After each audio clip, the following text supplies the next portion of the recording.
Hey there, like most of y'all, I've been watching Full Swing on Netflix. I really love it. I think it's a great documentary. It's a great view into the lives of PGA Tour players.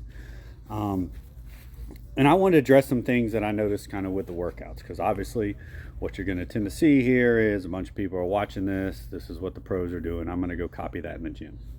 And here's a couple issues I have with that.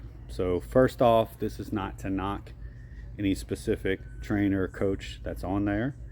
Again, I don't know the details of why they're doing what they're doing with the players. I just know what I see. I know what I see these same players do on social media. It's probably not all they're doing, but I'm just basing it off of this. So, number one, they are the top 1% golfers in the world. You are not. So, therefore, you shouldn't be doing what they're doing. They could go in and stand on their head for an hour, 3 days a week, and they're still going to be highly talented golfers. Now, it's not to say that they can't benefit from working in the gym, but just because they're doing something doesn't mean it's necessarily the reason that they play at the level they play at. The reality is the majority of golfers and even golfers at that level really need a few basic things. They need to make sure they rotate well, so good mobility through the hips, thoracic spine, shoulders. They need to get strong. You got to produce force.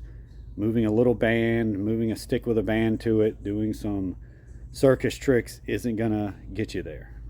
You need to move fast. So you need to train fast to move fast. You need to throw a medicine ball hard. You need to slam a medicine ball hard. You need to jump high.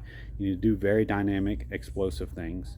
And then you need to spend time swinging as fast as you can. Now, I'm sure some of these golfers, even things that they're showing on Netflix, they're probably doing some of that. But a lot of what I see just seems like fluff. Seems like it looks good on video. It looks like what a golfer should do, but isn't necessarily going to move the needle in their physical abilities. So the takeaway here is that, be careful trying to copy what the pros do. I see guys like, let's take someone like Mike Carroll, Fit for Golf. He started to work with some professional players, and he's doing a lot more of the right things that I see with his players that golfers should be doing than what I see for some other players, especially that are out there on social media and that are in this documentary. So it's just an important takeaway to understand that, most of us, you're not a PGA Tour player. That's not your full-time job. You don't have hours that you can spend in the gym. You need to get in. You need to do work that is going to move the needle, and you need to get out of the gym. Most of us are working around families and kids and work and other obligations, so we have limited time. Therefore, that time you're spending in the gym should be maximizing results.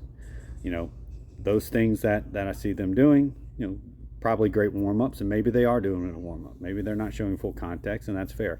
I'm not here to necessarily criticize. I'm just here to try to educate, because I know what people do. I know what golfers do. I know what clients come back to me and say, hey, I saw so-and-so doing this on Full Swing or doing this on Instagram, and then now we have to have a conversation of why I don't think it's the best thing for them. So take this for what you will. Understand that you need to fill some basic buckets if you want to perform better on the golf course and off the golf course. You need to get strong. You need to move fast. You need good mobility. You need to spend time swinging as fast as you can.